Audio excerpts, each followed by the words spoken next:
we have, of course, a new analysis that's actually showing why so many Americans have turned against the ICE operations. I mean, same Americans who support a strong southern border, the same Americans who support deporting the worst of the worst, but they're really disturbed by, like, for instance, the number of children who have been detained by ICE. It spiked during Donald Trump's second term. Katie Britt, senator from Alabama, is profiled today in the New York Times, expressing her deep concern over that happening. And we're also going to have Jacob Soboroff.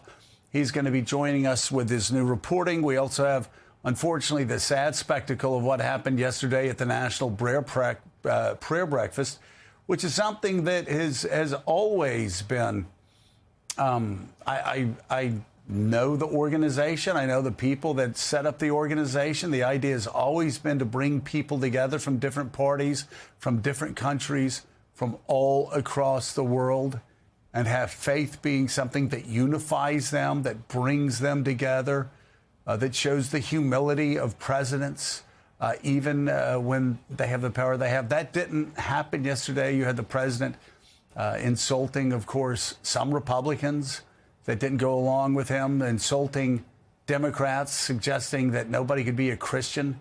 Didn't understand how any Democrats could be Christians, which, of course, is just outrageous, especially if you look at the policies that he's enacted that actually go against Jesus' teaching in the New Testament and the Gospels, the red letters, as I always talk about.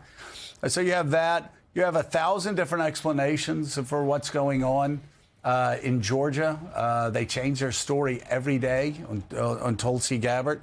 And you have one mistake after another, one self-inflicted wound after another, Jonathan, that's leading to Donald Trump's poll numbers going down, Republicans' poll numbers plummeting. And even in Fort Worth, Texas last week, just a shocking outcome that nobody would have seen a year ago, where Democrats won big in Fort Worth. And you project those numbers across all of Texas, and suddenly the plan that Greg Abbott had for redistricting and the legislature had for redistricting ends up actually helping Democrats. Yeah. And you just wonder, I don't want to take too much time on this, but the chaos of Greenland, the chaos of Minneapolis, the execution-style shootings of 2 American citizens, the immigration policies that are turning Americans against Republicans. I mean, again, one of the shocking numbers, I talked about this earlier this morning. It's one thing when you ask, do you approve of Donald Trump's immigration policies? Obviously, with the chaos in the streets, the killings in the streets by masked secret police, obviously that's going to turn Americans against those operations, except for the most hardcore supporters, MAGA supporters. But when you ask the question, are Donald Trump's immigration policies making America safer or less safe?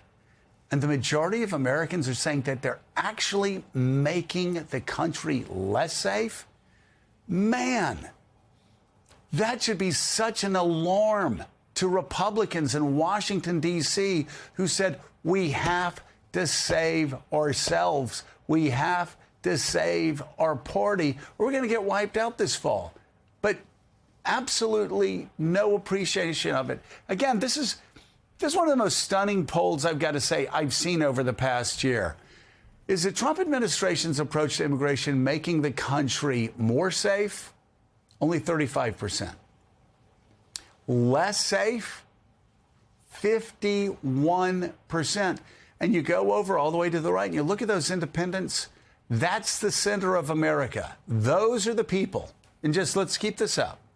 You see those numbers all the way to the right and why we focus on independents so much? Because those are the people who voted for Ronald Reagan twice, and then voted for Bill Clinton twice, and then voted for George W. Bush twice, and then voted for Barack Obama twice, and then voted for Donald Trump, then voted for Joe Biden, and then voted for Donald Trump.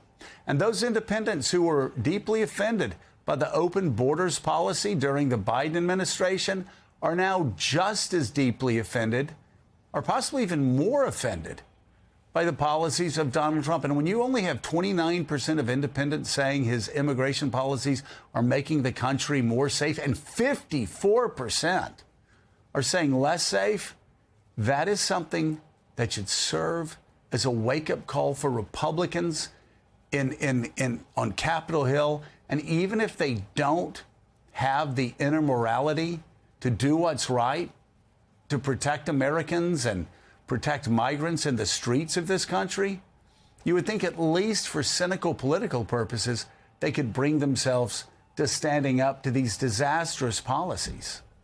Well, the White House has shown no signs really of changing. The rhetoric's changed. The rhetoric has changed. They've drawn down 700 officers from Minneapolis, but there are still 2,000 there. That's still an extraordinarily large deployment.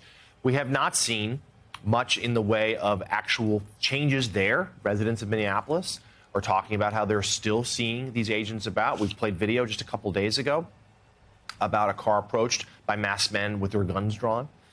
So that's adding to the chaos that's reflective in those poll numbers. And Republicans, I wrote this week, Republicans are trying to nudge behind the scenes to get the administration to change some tactics here, because they did. What happened in Texas over the weekend was a thunderclap. It was a 31-point swing. Yes. 31 points from Trump in 2024, November 24, in to now. Fort Worth, Texas. In Fort Worth, Texas, a district. This was not in Berkeley. This is Fort Worth, Texas. A district that had last gone for a Democrat in 1978. So that is significant here. And Republicans see it, even if at least so far the West Wing's political shop hasn't reacted to it. So there's a lot to sift through, including with deportations. And we'll get to Jacob Soboroff and his reporting in just a moment for more.